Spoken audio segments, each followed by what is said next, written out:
So, hello everybody and welcome. Hola a todos y bienvenidos.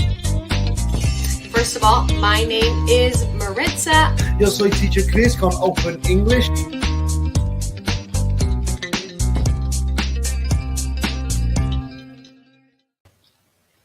Hello everyone, we are here live. A couple minutes late, but we made it. We are on Facebook here, YouTube, also made it on LinkedIn, over different countries in Brazil, Latin America, Spain. So welcome. If you are here with us, send your name, tell us where you are from. We're also going to go live on Instagram here. So welcome. Happy Friday, everyone. Hi to all my friends on Instagram as well. We made it. Another week down for Open English Week. So welcome, everyone. Anna is here with us from YouTube. Hi, Anna. Nice to see you. All right, we'll wait for people to connect here on Instagram. So before we begin, my name is Maritza. Welcome to our class today. Happy to see all of these people connecting. All right, let me see. ALRS and Hita, hello. Sorry if I say your username incorrectly, but welcome. Leonardo, welcome. All right, Ivan from Mexico, over here on LinkedIn. So we've got Mexico here watching. All right, hi Edison, nice to see you. Andres is here. So today we will be talking about vocabulary for the office, some different vocabulary words and different expressions, some idioms as well you guys can use in the office. Louise, hello. Jacqueline from New York. Frederick from the Dominican Republic. Happy Friday indeed. I am so happy it is Friday. All right, Argentina's here, Venezuela. Okay, as well as Colombia, Santa Marta, Ecuador. So welcome everyone. If you're just connecting, my name is Maritza. I am from the United States. Happy to be here teaching another lesson with Open English. And remember, before we get started, we are continuing here with hashtag Open English Week, where we're sharing some of our tips for English related to the workplace. And we have our discount, 60% off if you are watching here from Latin America, and 50% off if you are one of our friends connected here from Brazil. And we also have a special promotion for all of our friends in Spain. Entonces, si estás conectado desde Latinoamérica, tenemos una promoción especial para ustedes, 60% de descuento en tu curso de inglés. Entonces, envía la palabra profe aquí en los comentarios si necesitan más información sobre el curso y el proceso de inscripción. If you need more information about how to sign up or more information about the promos we're having, send the word profe here in the comments. Okay, we also have some links you guys can use as well for both Brazil and Latin America. So let's get started. Vocabulary for your office. All right, maybe these are some review words, but let's take a look here and see. All right, let's start off. Hi, Stephanie. Nice to see you just in time. So we will start off this class with a little matching. We're going to begin this class with matching. Guillermo, nice to see you. I'm so glad you joined us today. Benicio, hello. All right, Lenita, doing well. Okay, great to see all of your saludos or all of your greetings here. So we are going to match these words on the right with the photos here on the slide.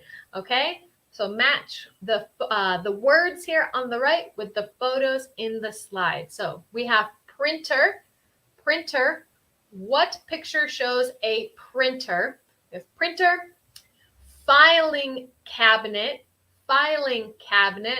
Be careful with this pronunciation here. It almost looks like filling cabinet, but it is filing cabinet. So it's interesting in English. When we take away that extra L, it changes the pronunciation. So we don't want to say filling cabinet. We want to say filing cabinet. We have bulletin board, paper clip, stapler, and envelope. All right, you guys can practice your pronunciation with me here. Repeat after me quickly. Printer, filing cabinet, bulletin board, paper clip, stapler, and envelope. Okay, if you're just connecting, we are reviewing vocabulary for the office. Quite a few answers coming in. Johnny Walker says 5B, 3A. All right, B5, very good. All right, checking on your answers here now. All right, let me see over here. Pulintit 0 says, on YouTube says 3A. Valentina, welcome. Okay, let me see. Lots of answers coming in over here on Instagram, 5B. So let's take a look at these answers here. All right, let me switch the slide for you guys here on Instagram. So first one is a bulletin board. This is where we can put up announcements, pictures, different items of information. We call this a bulletin board. So they can be small, they can be large. It all depends. Bulletin board. It's made out of cork. The material is called cork. It's that soft, kind of cushiony material for bulletin board. Number 2, stapler. I apologize to all my friends here that are connected from Brazil. I'm not sure how to say that in Portuguese, but grapadora would be stapler. We have printer. All right. Paper clip. Filing cabinet. Number 5, filing cabinet. And number 6, envelope. All right. Let me see here. All right. Okay, so I think for in Portuguese, I'm probably not going to say this right, but grampeador for stapler. Horrible pronunciation. I do apologize, but that would be our second one here. Okay, so I want to open it up to you guys. If you have any words, I'll do my best to answer what the word is in English. Okay, so if you guys have any questions, what word? So, abrochadora. So this one, Luis Sebastian, I think that's another word for stapler. It's like the opposite of a stapler when you take out the staple. Ok, Corani se traduce a español, profe. Corani, estamos aquí con muchas regiones hoy, incluso con unos amigos de Brasil, entonces voy a hablar mucho en inglés, pero estamos revisando vocabulario para la oficina. Entonces estamos como emparejando las palabras con las fotos. Okay, thank you, Joa. Thanks for your help there. Okay, so are any of these words new for you? Let me know here in the comments. Are any of these words new for you? Okay. Danny, not speaking any English. Danny, that's okay. You are here to learn. All right. All right, Valentina says office table. So maybe a desk where you work, we say desk. And this is primarily used for working purposes. Okay, I staple my supporting documents with a stapler. Guillermo, very good. Excellent. A.B. Kaplan says word number 2 is new, so stapler. Bulletin board is new for me, says Leonardo. Very good. Word 2. Okay, desk. Exactly. Escritorio, desk. Okay, filing cabinet is new as well. Yes, remember that pronunciation, filing. We don't want to say filling cabinet, but rather filing. Okay, Zona Garaje says all of these are new except printer. Very good. Yes, so we have book and notebook. Very good. I like your words of encouragement here, Daniel BF 513. You can do it, guys. It's just practice. Don't give up. Keep learning and keep studying. Excellent. All right. Some other examples would be pen, shelves. Very good. Pen, Awesome, guys. So let's move on to some more, vocabulary. They're more words that have more than one meaning, especially in an office context. So this is super, super important. There are lots of words in English that have multiple meanings, and the meanings or definitions are completely different, So let's check out some of those words here. All right. If you're just joining us, we are here talking about vocabulary and different words that have more than one meaning. Okay, Frederick says, how do you say repisa flotante? Frederick, over here on YouTube, we can say floating shelf. Floating shelf. So it floats. It's a little similar. Flotante, floating, and repisa is shelf. All right, Nielsen, welcome. All right.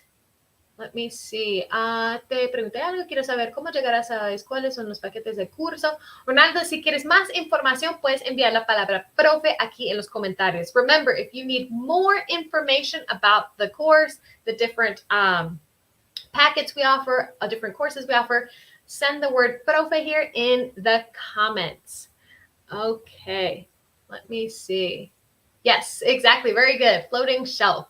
All right, so word number one that has two different meanings in English. So we have the word form. This actually has two different meanings. We have one meaning, which is more like the verb. So that is to create something. I need to form a plan about how we are going to increase sales. So instead of saying create, we can say form. It's to organize something or to create something, to form something. It also can be used as a noun. Exactly, Joa. Palabras que tienen más de un significado. So, Jose, very good. Fill out the form.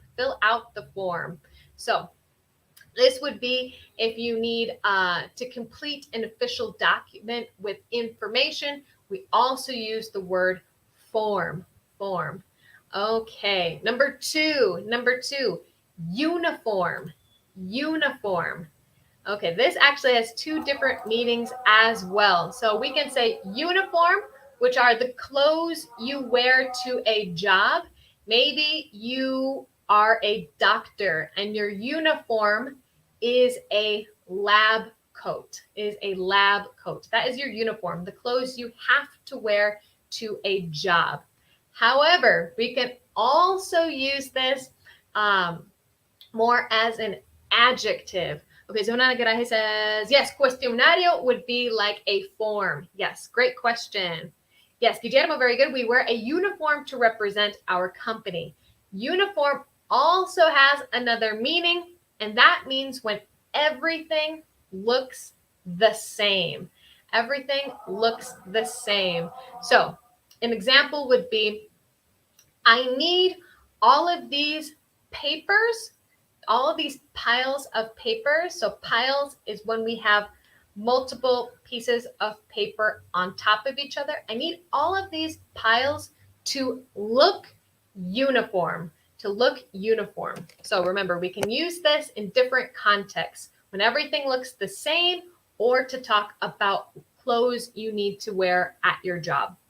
All right, number three, turnover.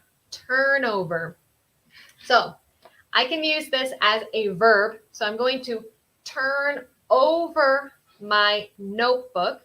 It can be a verb to physically turn something over, or it can mean when staff leave a job and you need new staff.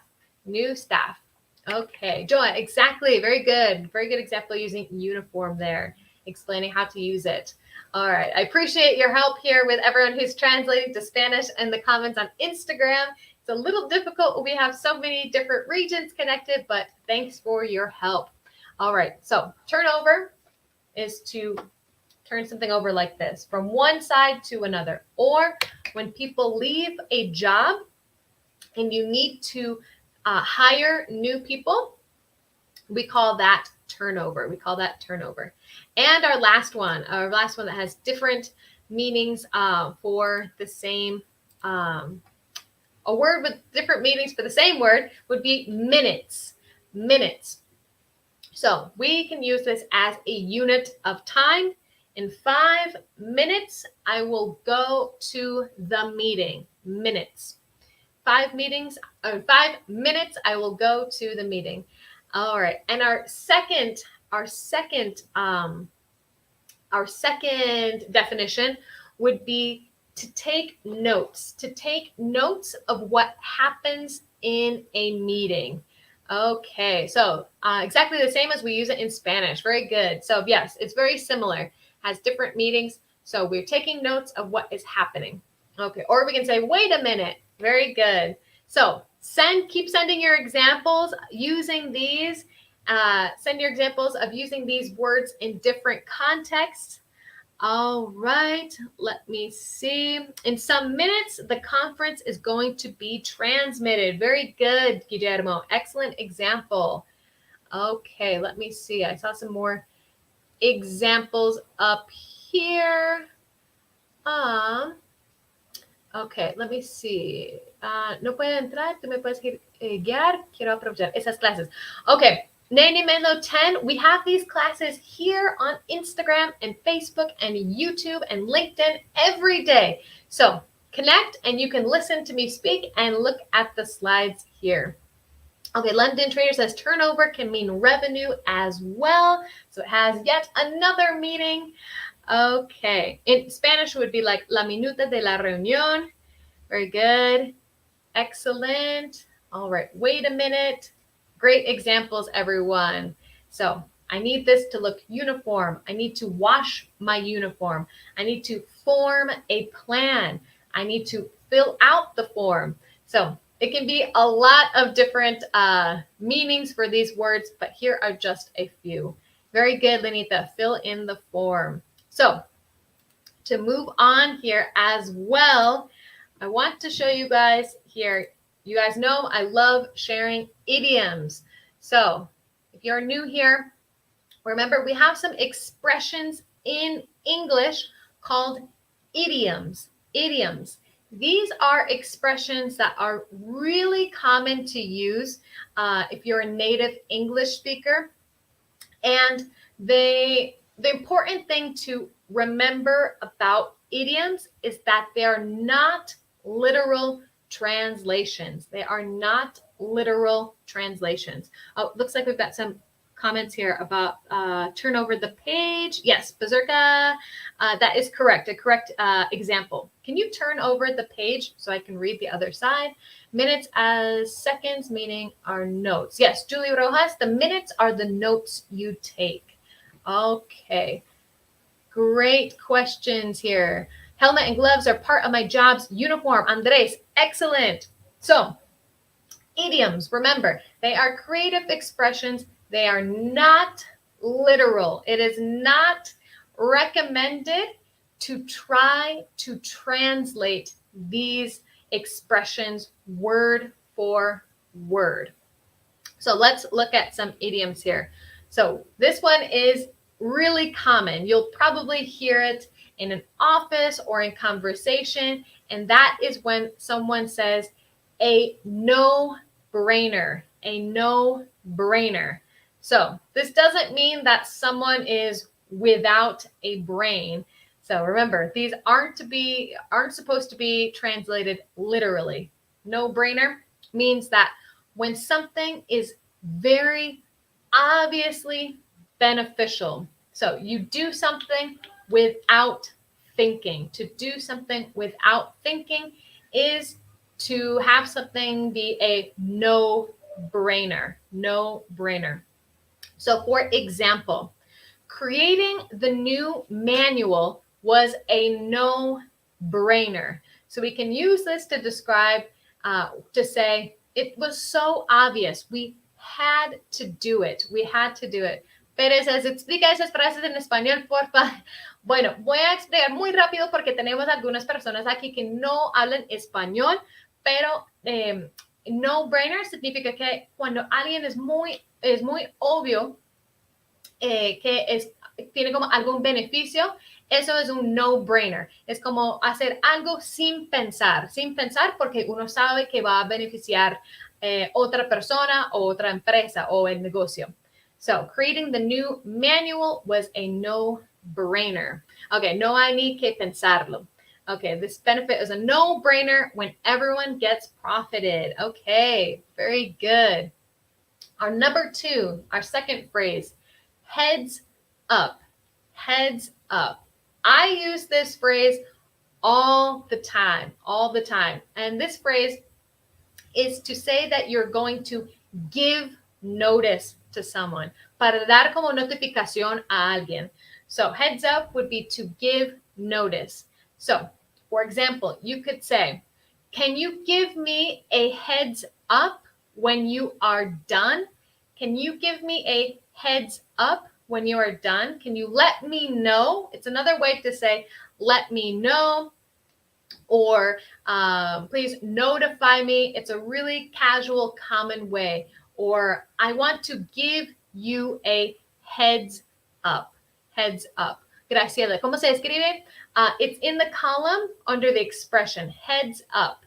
So I have the text there, heads up. Let me see. Óptica, esas clases son para principiantes. Okay, so these classes, we don't really have them measured out. No son como por niveles, sino un vocabulario que es un poco más básico y unas expresiones también. Okay. Create a new company is a no-brainer. Very good. Okay. Yo sé un poco de inglés, así voy aprendiendo más. Yes, John, the important thing is that you're training your ear. You're starting to listen to English. That is the most important. Okay, so heads up is to give notice, All right. And this proposal is a no-brainer when everyone obtains income. Very good. Excellent. Okay, let me see if there are any other questions here. Okay, doesn't look like it. La traducción sería avisar. Exactly, Norma. Norma Graciela, it would be like avisar. Give me a heads up. Or I wanted to give you a heads up. And number three. For example, una excusa. Heads up wouldn't really be an excuse, but rather to notify. Okay, thank you for your heads up yesterday. Samuel, excellent example. Okay, let me see. And number 3, to touch base. Okay. Sebas Martín, no entendí, no te preocupes. Lo importante es que estás aquí escuchando el inglés para empezar a entrenar el oído. Es como un poco difícil hoy porque estamos muchos y algunas personas no hablan español como en las otras clases, pero no te preocupes. Puedes estudiar con nosotros porque ahí está dividido por niveles y esas clases aquí son como para todos. Okay, number 3 is touch base, which means to discuss something. So we can say, I need to touch base with you, or I need to touch base with the team. It means we need to make contact. We need to make contact to discuss something. Merci, Alejandro. Welcome. Just in time to finish up this lesson with us. Okay, thank you for the heads up today. Very good. Number 3, touch base is to get in contact or to speak with someone, to have contact with someone, to discuss something. For example, let's touch base on Tuesday. So for example, instead of saying, let's talk on Tuesday, it sounds a little more native sounding or a little more official to say, let's touch base. Okay, it means to speak exactly, to speak. So Leonardo says, is this slang? So these expressions aren't slang. They're not slang. They're common idioms. We call them idioms.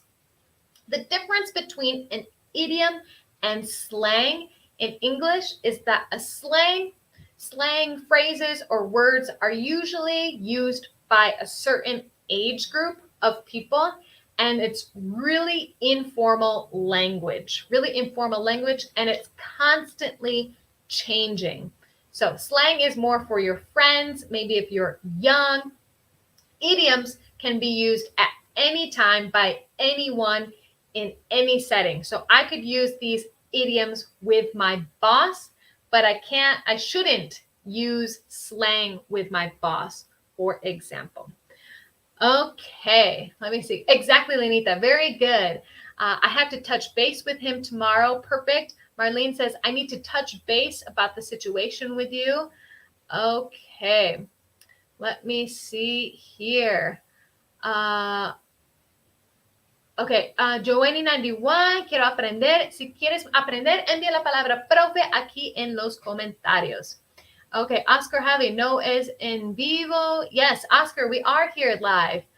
Okay, let me see. Lenita says, these expressions are not new. So let me know here in the comments if these expressions are new for you or if you have heard these expressions before. All right. Let me know here in the comments. Send me a comment. Are these new expressions or not so new? Maybe if you've heard them before. Lenita says they are not new. Okay. Let me see here. Lots of comments for profe. Yes, if you want more information, send the word profe here in the comments. Okay, Pérez says, ¿tiene subtítulos para entender mejor? Okay, Pérez Jason, don't worry. Next week, we will have some other classes that are exclusively in Spanish, that have more Spanish with them. La otra semana vamos a tener más clases con más español, en particular en la clase el lunes. Okay, looks like these are new expressions. Ray says, new for me, profe. Excellent. Very good. Carlos says, I've never heard these. Bella says, I've never heard these expressions before. So write these down. Take notes, write them down, and try to use them in conversation. If you want to sound more like a native English speaker, these 3 expressions are very common and often used by native speakers. Frederick says they are all new for me. Excellent. I love seeing that these are new expressions for you guys. Sandra says, I've never heard this expression. Okay, excellent. All right, guys. Well, that concludes our class today. Remember, if you want more information about how you can sign up for Open English, if you need more information about pricing, about our discounts, we have 60% off for our friends in Latin America, 50% off for our friends in Brazil. Send the word profe, or we have some links that we are sending as well. Entonces, si quieres más información sobre el curso de Open English, puedes enviar aquí en los comentarios la palabra profe. También estamos enviando unos links para que ustedes puedan recibir más información de cómo inscribirse al curso de Open English para 60% de descuento. Brazil, 50% off. Okay, Valen says, I'm going to forget quickly. Eso es para recordarles también que tenemos esas clases todos los días de la semana y esas clases quedan grabadas en las páginas de Open English. So this class will be recorded and uploaded to our social media pages so you can watch this class again. Anita, thank you. I loved seeing all of you guys here, all of your participation. Beatriz, I'm so glad you liked this class today. Don't forget, we will be back here on Monday. Monday, I will be here with Teacher Chris. We will be here together. So I will see you guys Monday, same time, 12 p.m. Central Time. Margarita, thank you for joining. All right. Let me see. Lucy, I'm so glad you enjoyed this class. Okay. Miss MRC Susan says, I prefer only the English class. Oh, only English class. So yes, we'll have to find a balance here. I hope you guys all have a great weekend. Eduardo, have a wonderful weekend. Andres, thank you. Valentina, see you next week. And I hope you guys all have a wonderful afternoon. Take care, everyone.